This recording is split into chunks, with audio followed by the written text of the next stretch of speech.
Monday morning, north side. Yes, north side. My God. Gonna have a little chat here. Pam Lynch, MLA. How you doing? Good morning, Charles. It is a beautiful morning, and I see you're out getting your exercise bright and early. Yes, and isn't it nice to haul an MLA out of our office? You don't even know what we're going to talk about. There you go. Because I never even discussed what we're going to talk about. Okay, now, how long you been an MLA? I have been an MLA since 2010, so I'm in my second term. So 6 years. So how long you been watching the Ledge?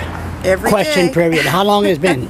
6 years. But no, I before watched it before. Okay. Absolutely, yeah. Sure. One thing that drives me insane is question period. Yes. You could ask a question, blah blah blah blah blah blah blah blah blah. The next thing you know, the government in power, you're in opposition. The government in power says, "Hey, guess what? I met Jesus over the weekend, and guess what? This is what he said." And then you turn around, you look at your paper and go, blah, blah, blah, blah, blah, blah, blah. So I always said, it don't matter what they say, you still reply by reading a piece of paper, blah, blah, blah, blah. So I saw, this has been pissing me off, and I saw you last week. Right. Very rarely I watch bullshit question period. Yes. It's a blog, I'll say it, but then you turn around, you ask a question about Marysville, about the road, the logging and major the logging, and yes. And Brian Gallant stood up, and you were pissed. I said to him, when the way he answered, I said, "Oh my God, is he going to get it?" You spoke up for about 10 seconds, say, "I won't.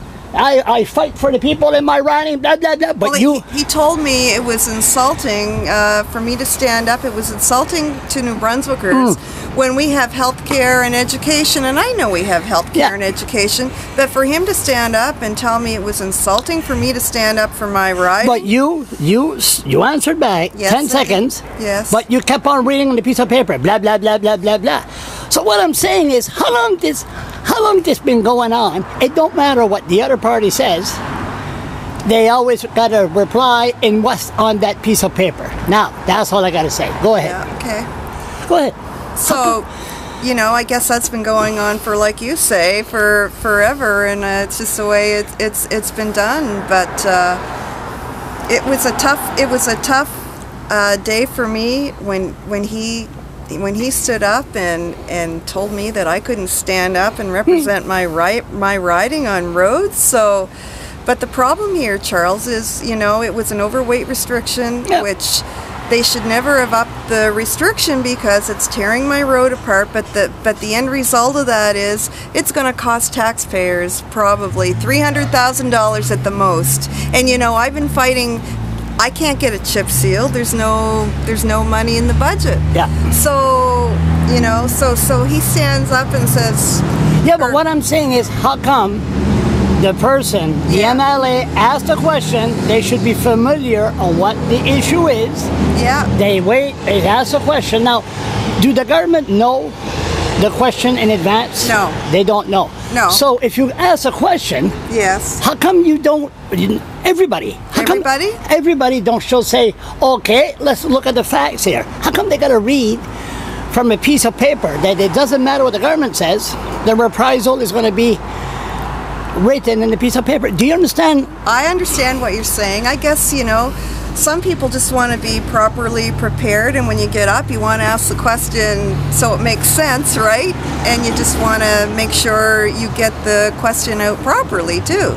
Sometimes you can go off just talking about things, and you can forget what you really want to ask, too. So that helps you, so that you have it in front of you. Are you trying to tell me that all the MLAs have ADHD?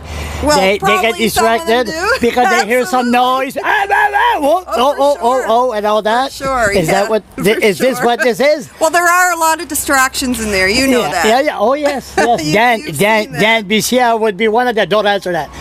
But no. But I mean, I was always concerned that, you know, just it's just.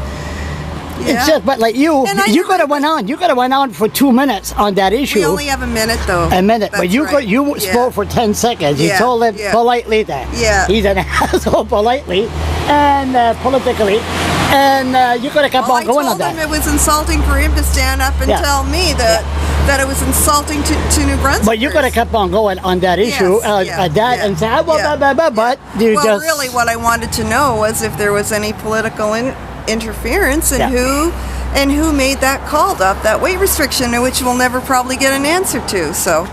Bill Fraser said he refixed the road. No problem. Well, he stood up Thursday. Did you hear question period? Sherry Wilson was asking him questions on rural affairs, and he turned it back around to me and said she was standing up to ask. She got up to ask him questions relating. It was all about my issue in Majorville, and he accused me of not telling the truth. So the speaker has to review the tape, and our House leader got up and said that he should stand up and retract that and apologize to me. At least he's no Abel LeBlanc. No, that's true. I mean, very mellow compared to Abel. Yeah, for sure. Listen, thank you. You're welcome. Oh, just for the record, and any MLA that stands in the House and mentions my name, blogger Charles LeBlanc, and read my blog, I really admire that. Thanks, Charles.